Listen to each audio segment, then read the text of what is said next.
Assalamualaikum warahmatullahi wabarakatuh.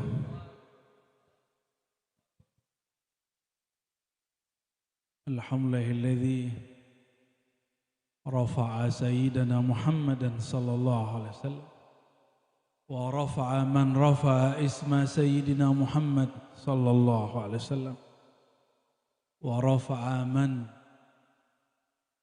syarrafa man fil qalbihi nura Muhammadin sallallahu alaihi wasallam.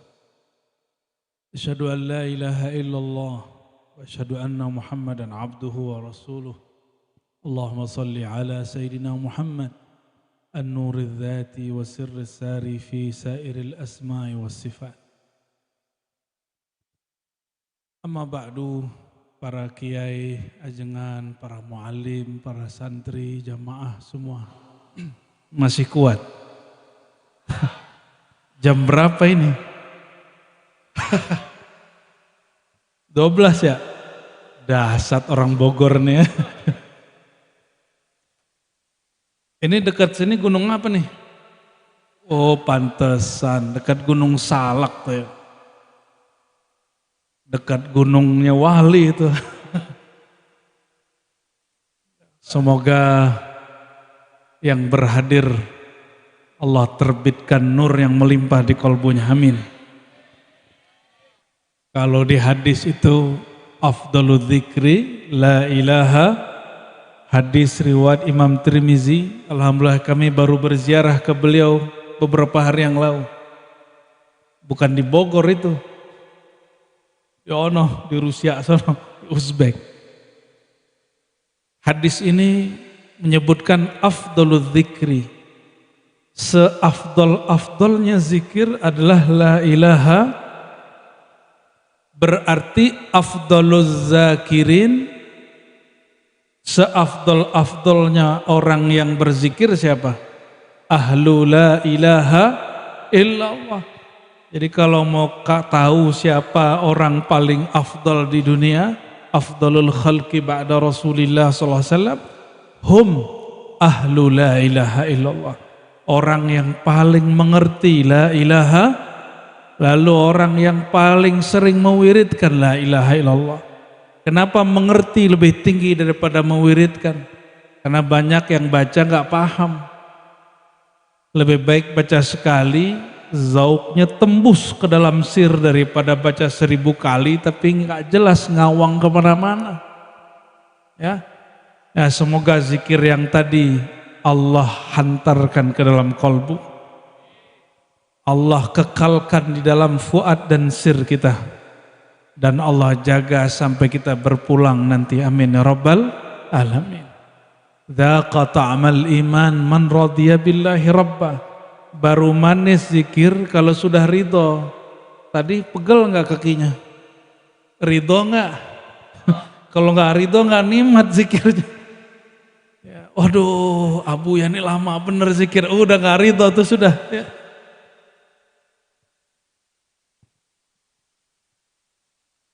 Maka di dalam Quran itu surat Muhammad ayat 19 sebelum baca kalimatnya fa'lam dulu. Fa'lam annahu la ilaha illallah, ilmui dulu baru baca la ilaha. Maka al-ilmu bi annahu la ilaha illallah muqaddamun ala qaulina la ilaha illallah. Jadi mengenal hakikat la ilaha illallah lebih wajib daripada membaca la ilaha illallah itu sendiri. Orang munafik baca la ilaha illallah enggak? Baca. Bedanya apa? Dia baca di lisannya, enggak baca tembus ke kalbunya. Itu ditulis Imam Ghazali di jilid 4 kitab Ihya Ulumuddin.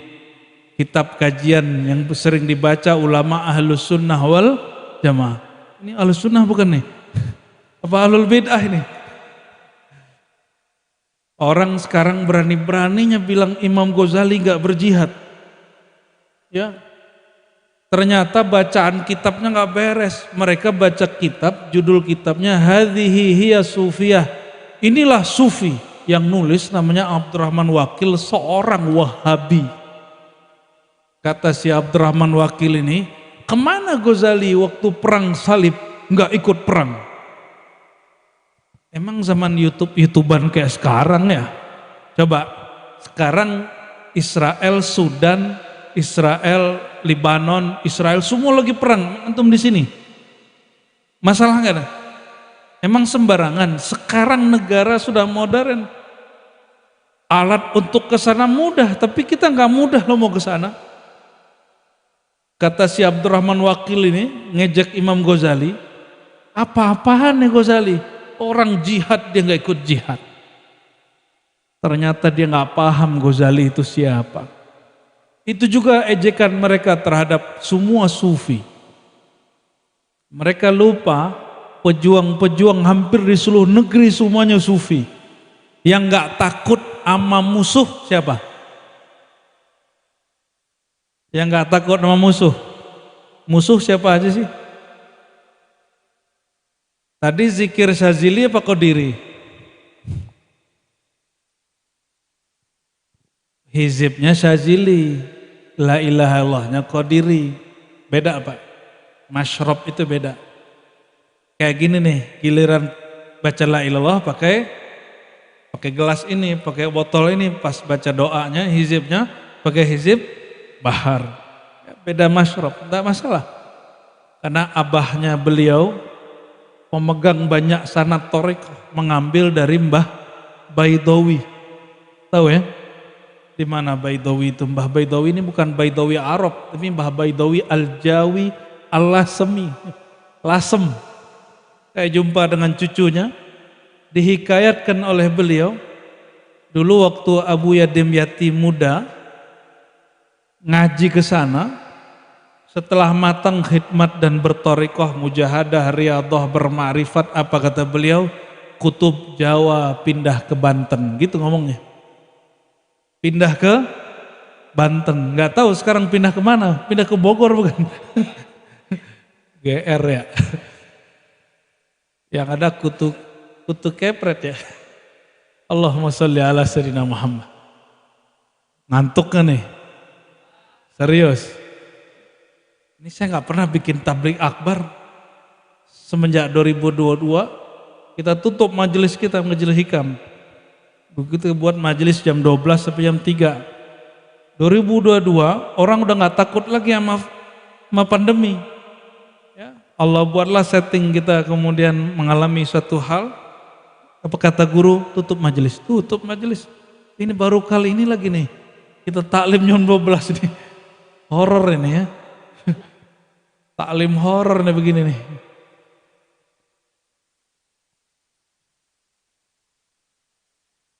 Imam atau Sultanul Aulia Syekh Abdul Qadir Jilani yang bergelar Sultanul Qutbul Aqtab Al-Ghausul A'zam. Beliau itu ketika dinobatkan oleh Allah Ta'ala menjadi wali Qutbul Aqtab, kutubnya para kutub, sultannya para wali, rajanya wali.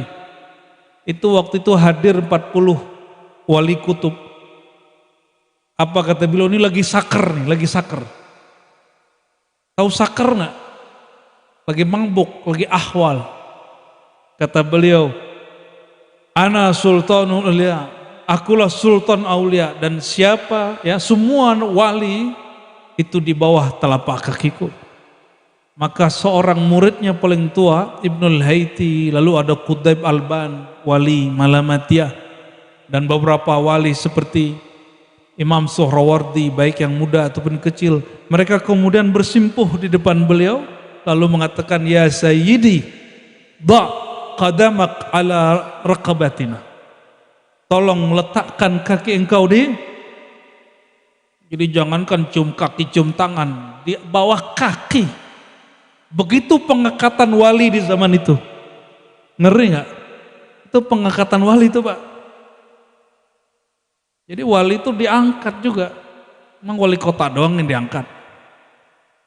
Cuma wali kota sama wali Allah beda. Wali kota dipilih bareng-bareng ya.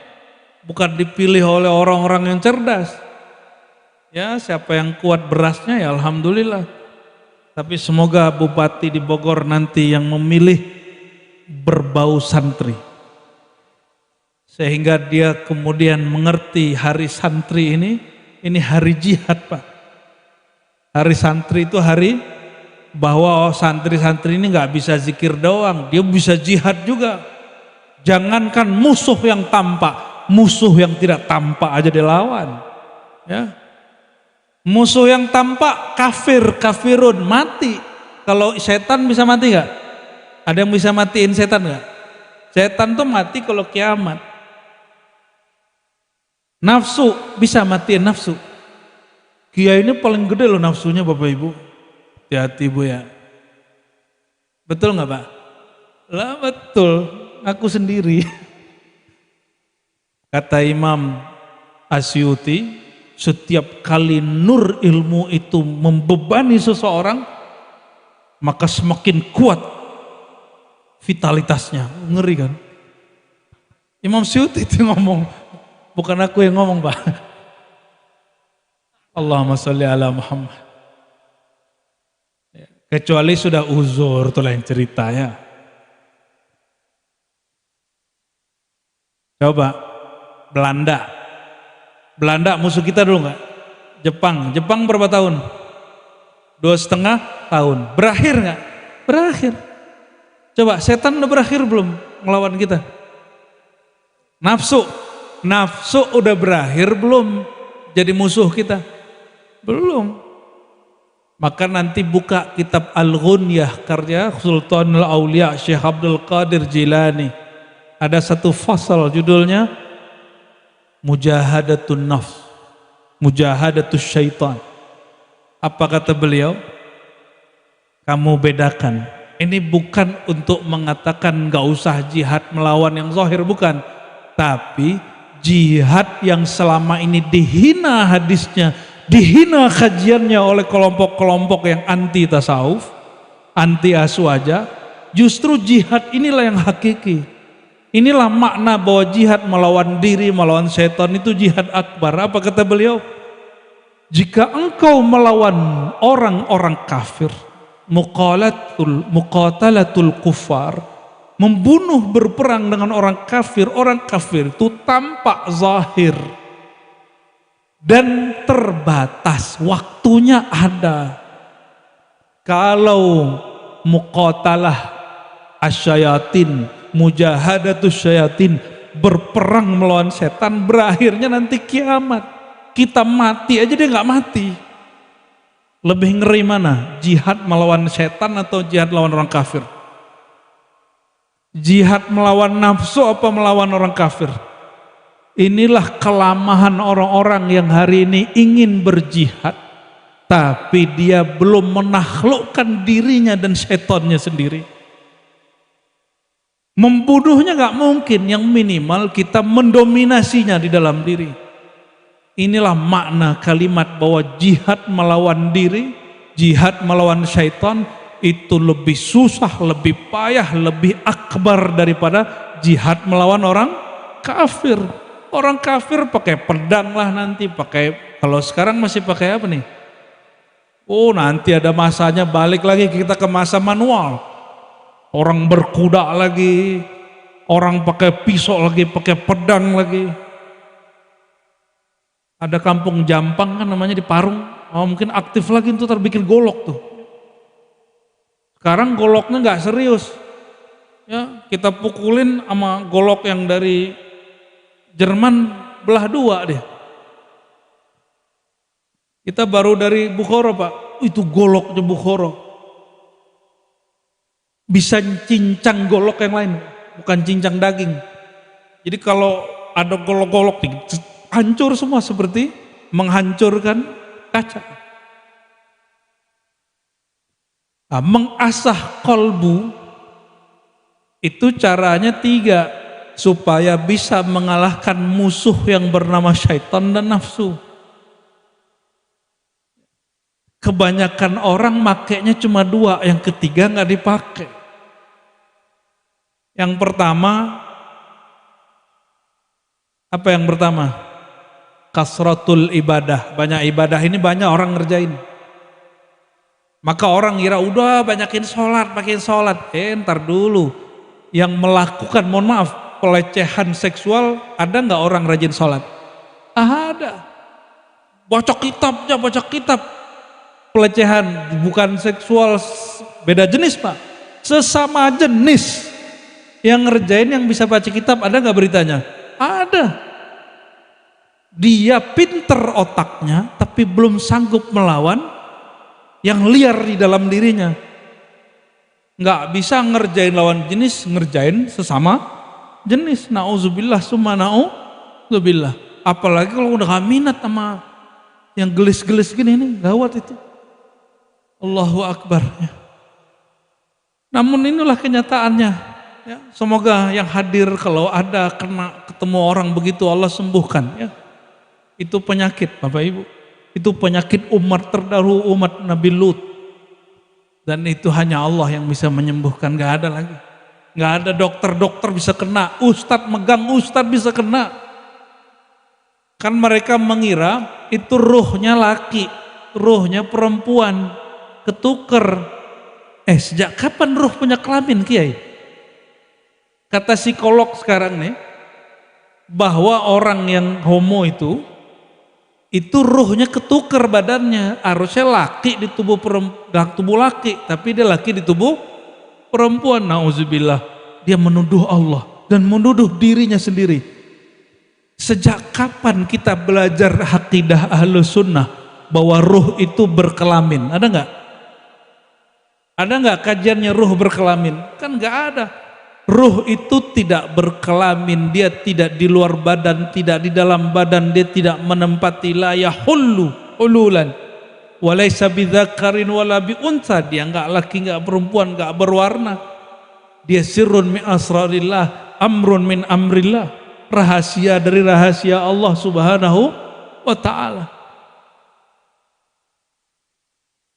Yang tepat itu Bapak Ibu, kalau ada kejadian begitu, itu korinnya yang masalah.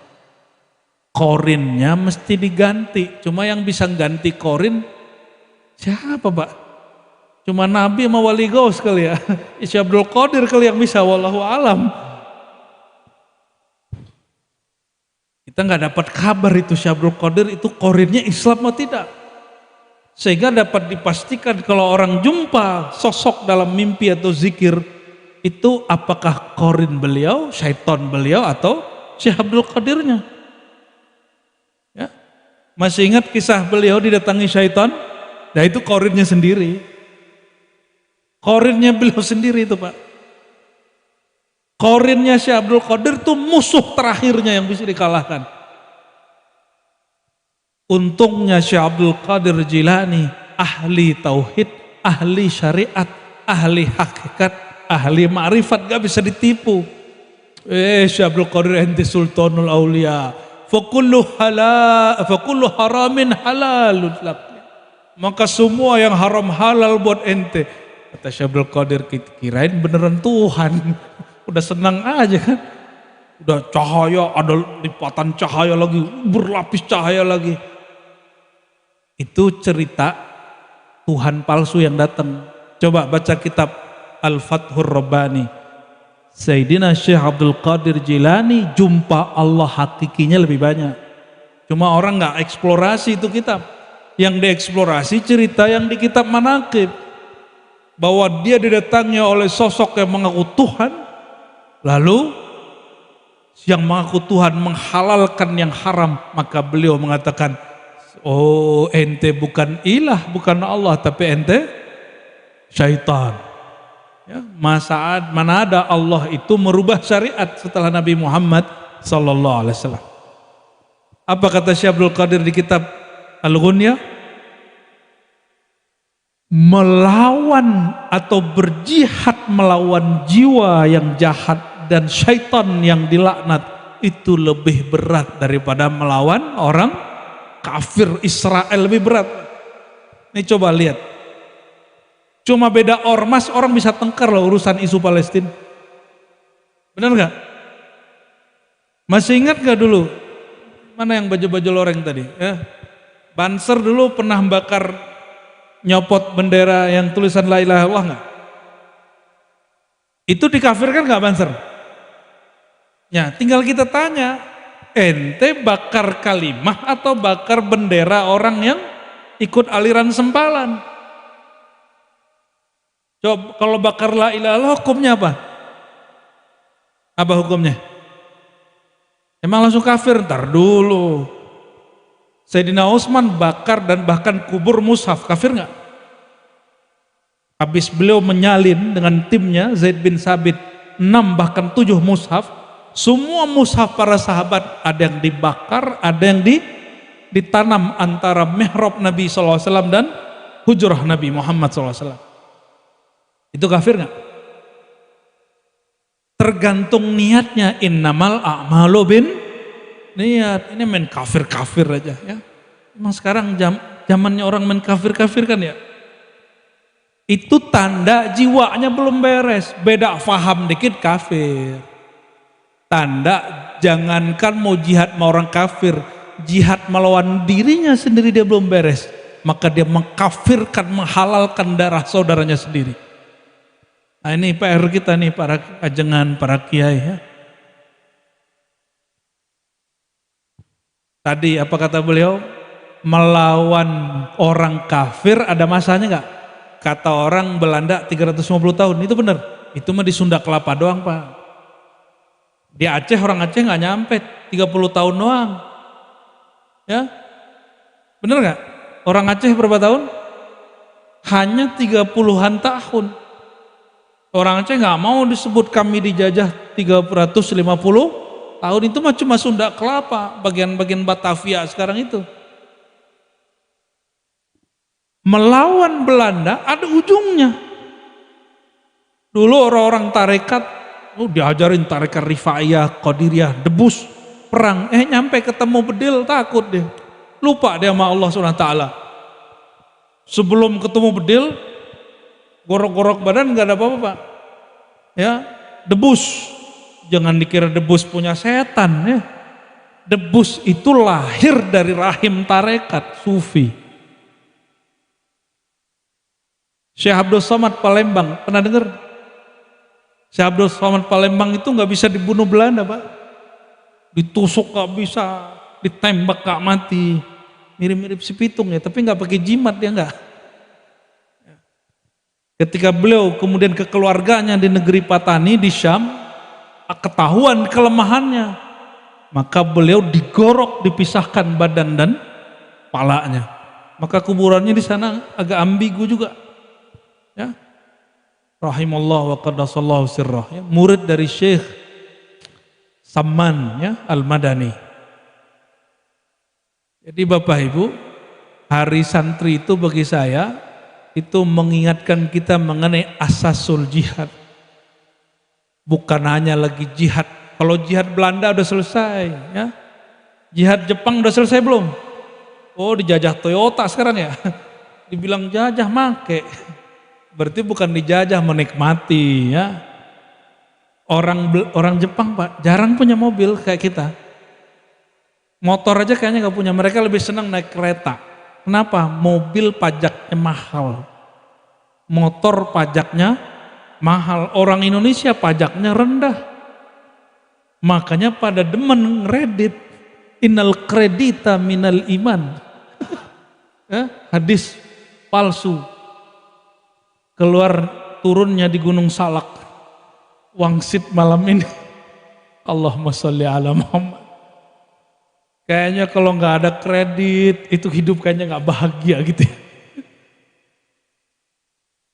Hidup kita Indonesia emang santai, bener nggak santai? Musim cuma 2 aja, hujan mau hujan lagi, bener nggak? Panas atau panas? Kalau di negeri subtropis musimnya 4. Orang hanya bisa cocok tanam di musim tertentu. Maka mereka kalau nanam padi atau apa nggak bisa sembarangan. Harus disimpan. Kalau kita nggak tahu hari, nggak tahu bulan, bisa nanam kapanpun. Saudara-saudari yang mengasihi Allah, jika jihad ini udah jelas, mau pelajaran apa lagi? Jihad melawan Belanda ada batasnya. Tapi jihad melawan diri, jihad melawan syaitan sampai kiamat gak berhenti-berhenti. Inilah yang dimaksud Imam Ghazali. Jadi jangan dikira Imam Ghazali nggak ngomong jihad. Apa kata beliau dalam kitab Ihya jilid 4 ya, bahwa jihad melawan diri itu akbar daripada jihad melawan orang kafir. Oh hadisnya palsu Tat. Oke, ente mau hadis yang sahih. Ada di Bukhari. Al-mujahidu man jahada hawa. Masih kurang. Mujahid hakiki itu yang berjuang melawan hawanya. Ini hadis sahih ada di Bukhari. Masih kurang? Masih kurang? Walladzina jahadu fina lanahdiyannahum. Quran ini. Maka di Quran itu ada jihad fi sabilillah, ada jihad fillah. Apa bedanya? Jihad fi sabilillah ngelawan yang ketampak. Kalau jihad fillah itu jihad melawan, memenangkan Allah di dalam diri, melawan selain Allah di dalam diri. Makanya orang yang kalau jihad fillah lanahdiyannahum subulana, lapang pikirannya, lapang dadanya, bisa-bisa dia punya pemahaman yang banyak. Lanahdiyannahum subulana itu namanya laduni. Mau dapat laduni enggak? Laduni itu bukan kebal bukan laduni. Gitu. Itu bukan laduni, Pak. Itu pernafasan ya. Kadang bisa kerja dia, kadang nggak bisa bekerja juga dia. Ya, ada yang bisa begitu, turun kentut keluar sama ambean. Allahumma sholli ala Muhammad.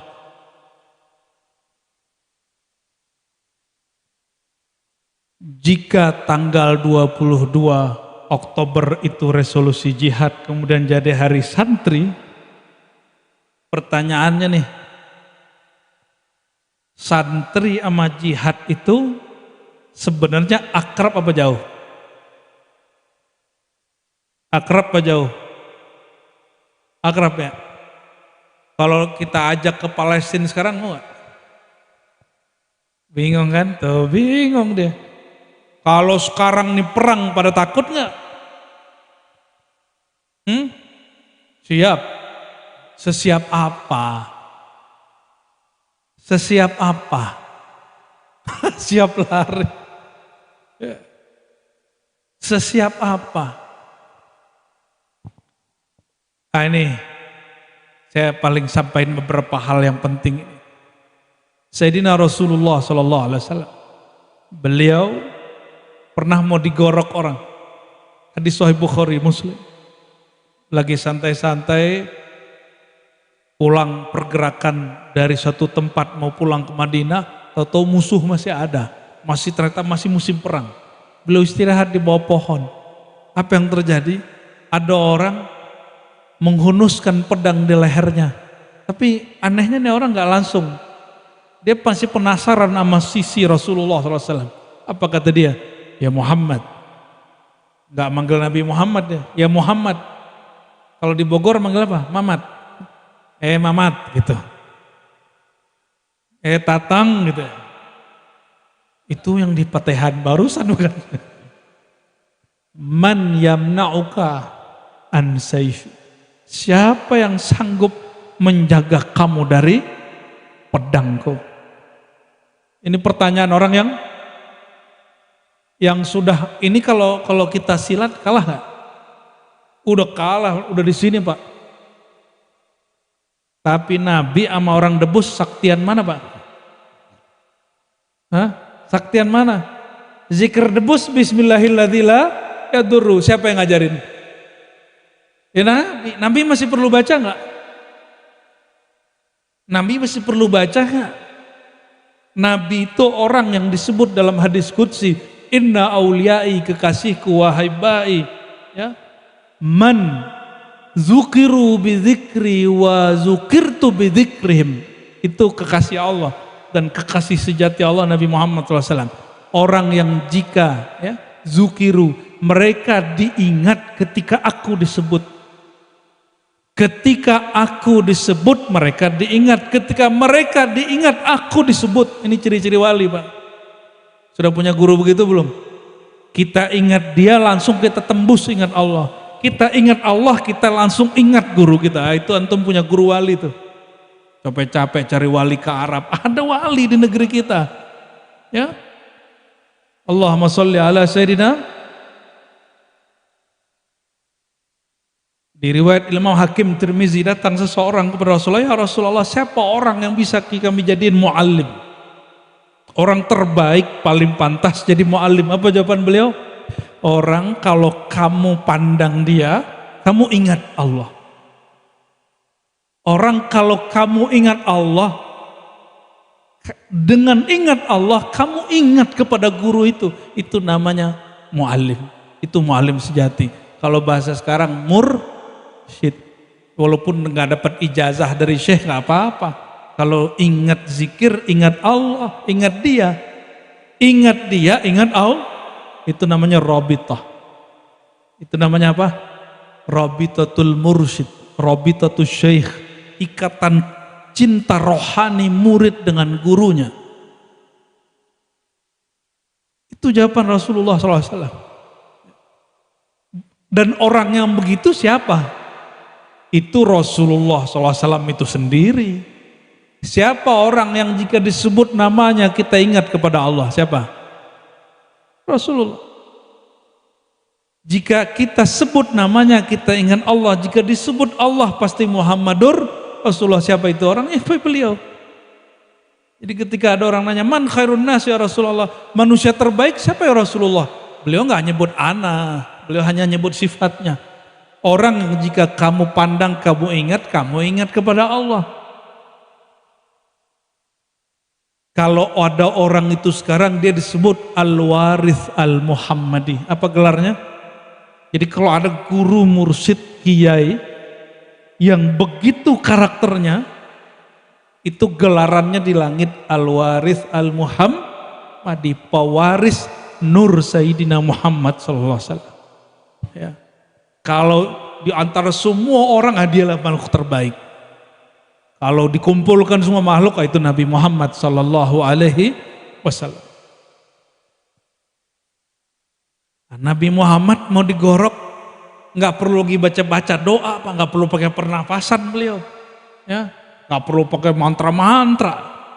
Karena semua mantra doa berasal dari nur Nabi Muhammad sallallahu alaihi. Mantra kan bahasa lama, artinya doa juga sama. Ya, apa kata beliau? Yang melindungi aku, nggak pakai kalimatnya langsung Allah mujarad, Allah. Itu yang megang pisau langsung jatuh, pisaunya langsung jatuh. Ada yang bisa begitu nggak? Ada. Paling yang jatuh puntung rokok. Baca Allah, rokok aja gak jatuh. Gimana jatuhin musuh? Nanti ini bocoran Pak. Imam Mahdi begitu nanti. Cuma kita belum tahu kapan dia muncul kan. Ya itu rahasia Allah. Karena Allah mengatakan Anad dahru, akulah sang waktu. Ya kita serahkan kepada sang waktu. Kapan rahasia waktunya dia keluarkan. Nanti begitu. Jadi faham kita kenapa 313 sahabat ngelawan ribuan musuh kalah musuhnya. Kok bisa kalah? Cuma baca Allah senjata jatuh. Ada satu lagi yang saya teringat di kitab tadi Ghunyah. Apa kata beliau? Kalau kamu jihad melawan orang kafir, maka ujungmu masuk surga. Saat perang kamu dibantu malaikat. Dibantu siapa? Malaikat yang bantu kita kalau perang jihad.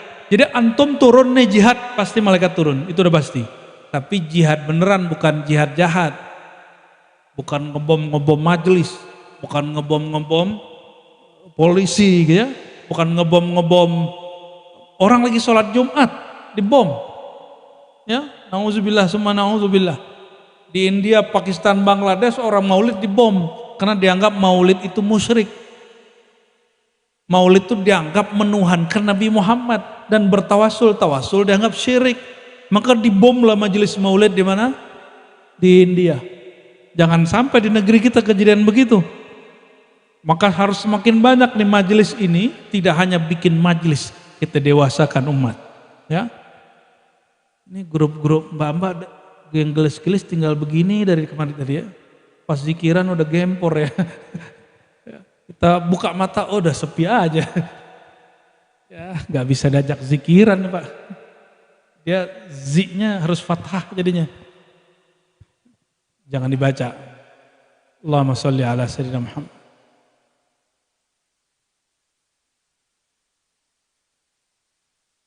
Kalau Nabi SAW begitu, kira-kira sahabat, maka saya meragukan Pak, riwayat walaupun ada di kitab yang dianggap sahih, Nabi waktu perang Uhud giginya copot, saya meragukan itu. Saya meragukan riwayat itu. Mustahil itu. Ini secara akidah halus sunnah. Kan hukum akidah itu dalilnya ada 3. Dalil nakli, dalil akli, ada dalil zauq. Ya. Pakai zauq, pakai rasa. Nabi ada orang mau gorok, dia jatuh pedangnya cuma baca Allah. Ya, masuk akal nggak Nabi ditonjok terus giginya copot? Walaupun kata orang hadisnya sahih. Laisa kullu sahihin mu'tamadan. Tidak semua hadis yang sahih itu mu'tamad. Kama laisa kullu dhaifin marduda. Sebagaimana tidak semua hadis dhaif itu dibuang. Kenapa? Karena ada kaidah ad-dalil ghairu madlul. Dalil itu belum tentu dia langsung madlul, langsung dipakai. Siapa tahu ada karenah yang kemudian mengalihkan maknanya. Dan wallahi saya nggak percaya itu. Saya nggak percaya sama sekali Pak. Di perang Uhud itu dan beberapa perang, di hadis Muslim ada sahabat itu kena tombak betisnya, belah 2 Pak betisnya. Coba bayangin belah 2 betis. Gitu. Datang ke Nabi, Nabi hanya tiup bismillah. Selesai. Antum percaya gigi Nabi copot?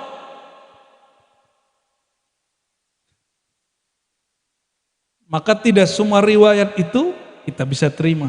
Maka riwayat yang menyebutkan mata masmuma, walaupun yang menyebutkan Syekh Yusuf An-Nabhani, itu dikritik banyak ulama. Nabi itu meninggal dalam keadaan diracun, itu mustahil. Mustahil. Kalau beliau merasakan meriang karena bekas racun mungkin, tapi mati karena itu mustahil. Ya. Jadi kita kitab-kitab sirah mesti kita kritisi Bapak Ibu. Dia kritiknya pakai 2. Jika berkaitan dengan akidah hukum halal haram pakai ilmu hadis.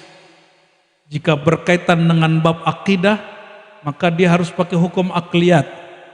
Hukum akliyat harus jalan. Akliyat itu kan tunduk kepada Quran. Yang mengerti Quran ya akal. Kita bedanya dengan Mu'tazilah. Mu'tazilah kan itu menjadikan akal sebagai sumber hukum. Kalau ahlu sunnah, akal itu alat memahami hukum. Ya. Bagian terakhir yang mau saya sampaikan, ya, walaupun antum melek, ya, cuma santri-santri kan udah mau tepar itu ya, walaupun cuma 10-20 orang itu, ya. Itu bukan pura-pura, hakiki itu, bukan majazi itu, ya, benar nggak? Itu tidur hakiki apa majazi? Afdalu dzikri la ilaha illallah. Langsung tidur dia. Ternyata zikirnya Abah pengantar tidur yang luar biasa. Udah dihentak-hentak pakai zikir malah mimpi. Lagi zikir mimpi. Allahumma sholli ala sayyidina Muhammad. Itu bukan zauk, itu namanya jauk.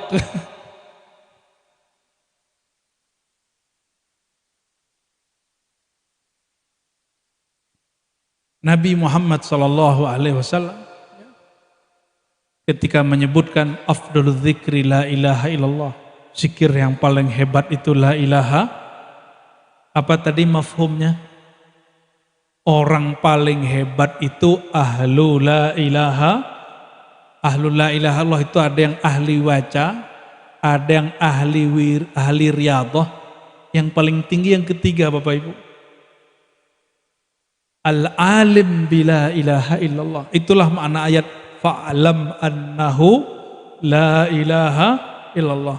Oleh karena itu belajar hakikat la ilaha illallah wajib hukumnya. Al ilmu bi annahu la ilaha illallah ini juga ada beberapa macam. Ada al ilmunya, ilmu tentang la ilaha itu berdasarkan dalil nakli, ada akli, itu sudah ada di pesantren. Yang ketiga itu cuma ada di pesantren khusus, yaitu khusus ngaji zikir, ngaji makrifat. Pesantren yang belajar ilmu makrifat. Ini bedakan ahli zikir sama makrifat. Banyak orang zikirnya ribuan tapi makrifatnya kacau. Yang kita maksud yang dia mengaji makna la ilaha illallah. Saya mau tanya, makna la ilaha illallah sudah tuntas atau belum tuntas? Belum tuntas. Sebagaimana bismillahirrahmanirrahim sampai hari ini tafsirnya belum tuntas. Kata Sayyidina Ali, itu bismillah kalau aku mau tafsir bisa 40 ontak bawa kitabnya. Bismillah doang. Tapi yang beliau ringkas jadi 1 jilid dari kitab Mafatihul Ghaib. Itu baru ringkasan dari 40, kira-kira 40 jilid daripada tafsir bismillahirrahmanirrahim. Apa maksud kami menyebutkan ini?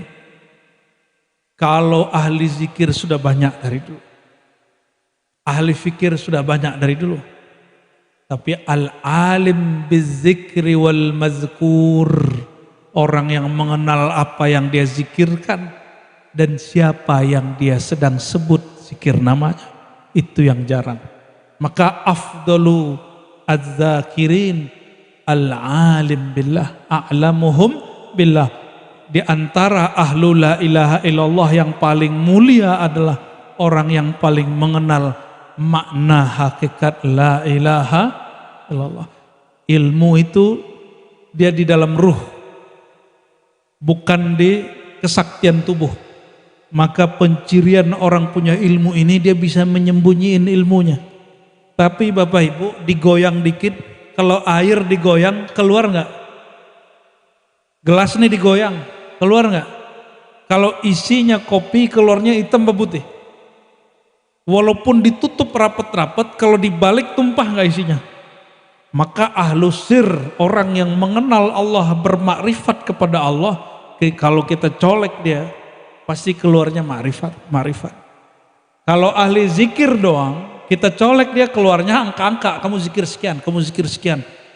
Maka kata Ibnu Athaillah Sekandari, gurumu yang sebenarnya bukan yang ngasih angka. Gurumu yang sebenarnya berapapun angka yang dia kasih tapi terasa ringan bagimu. Kenapa? Karena engkau mengenal hakikat yang engkau baca. Jadi kalau datang ke kiai jangan minta ijazahan doang. Kalau datang ke kiai, datang ke mursyid, mintanya makrifat yang dibaca.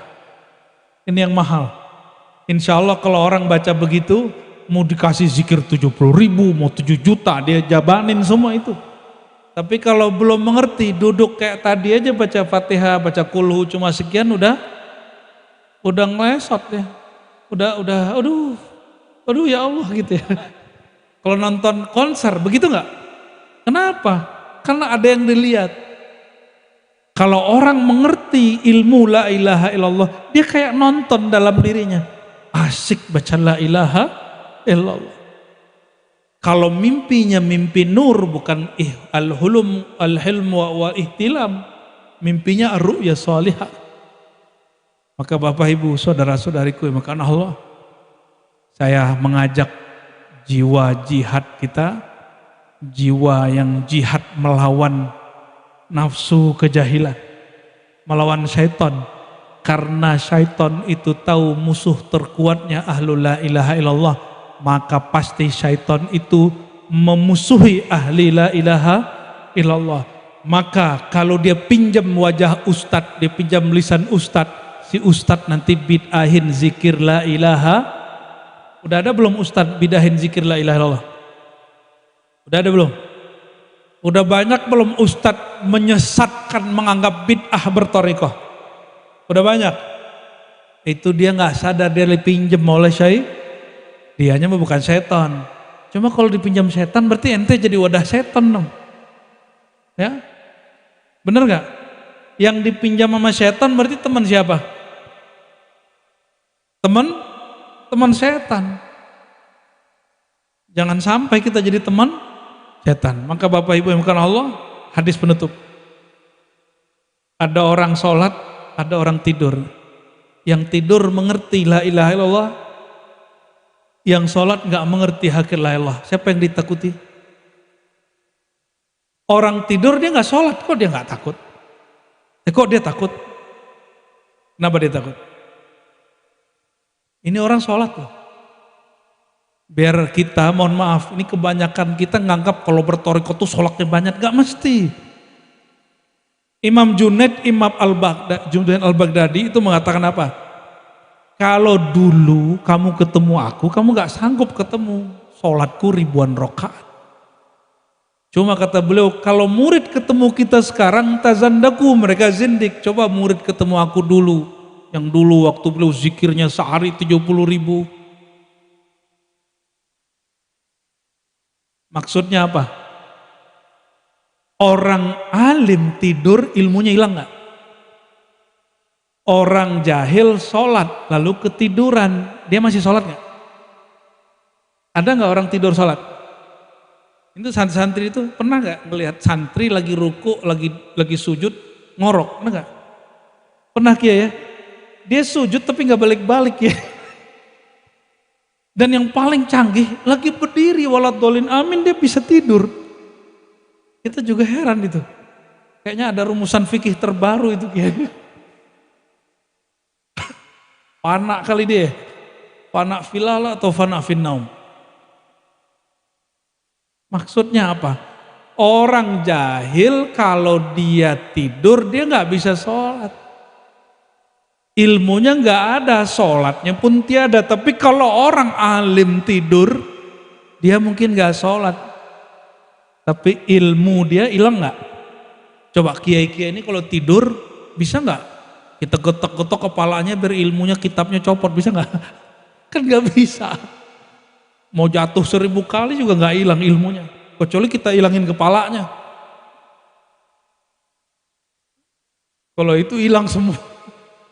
Ya, innallaha la yakbidul ilma intiza'an, lakin yakbidul ilma biqabdil ulama. Kalau ngilangin kepala berarti kita membunuhin mereka, hilang sama ilmu-ilmunya. Bapak Ibu yang bukan Allah, ciri kiamat itu ilmu sedikit, jahil menebak. Maka jangan sampai kita termasuk orang yang jahil dengan la ilaha. Mulai buka Bapak Ibu kitab-kitab yang mulai tebel ya. Kifayatul Awam kita buka ya. Apalagi Ummul Barahin kita buka Bang. Al-Munawi punya kitab tentang sir la ilaha illallah. Ini tebal ini kita buka, kalau bisa dibuka di kajian awam. Jangan hanya santri yang di pondok. Kalau perlu santri-santri awam yang mereka senang majelis zikir juga tahu ilmu ini. Semoga yang hadir malam ini Allah tulis namanya pada daftar ahli la ilaha illallah.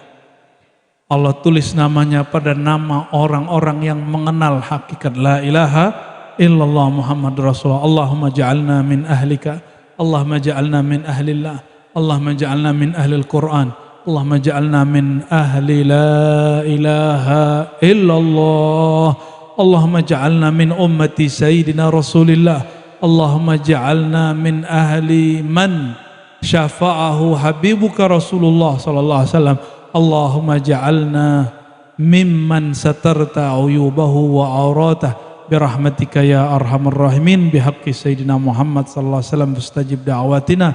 Walhamdulillahi rabbil alamin. Subhanakallahumma asyhadu an la ilaha illa anta astaghfiruka wa atubu ilaik. Mohon maaf salah kurangnya, mohon maaf kalau kurang hormat kepada para kiai, para ajengan, para santri.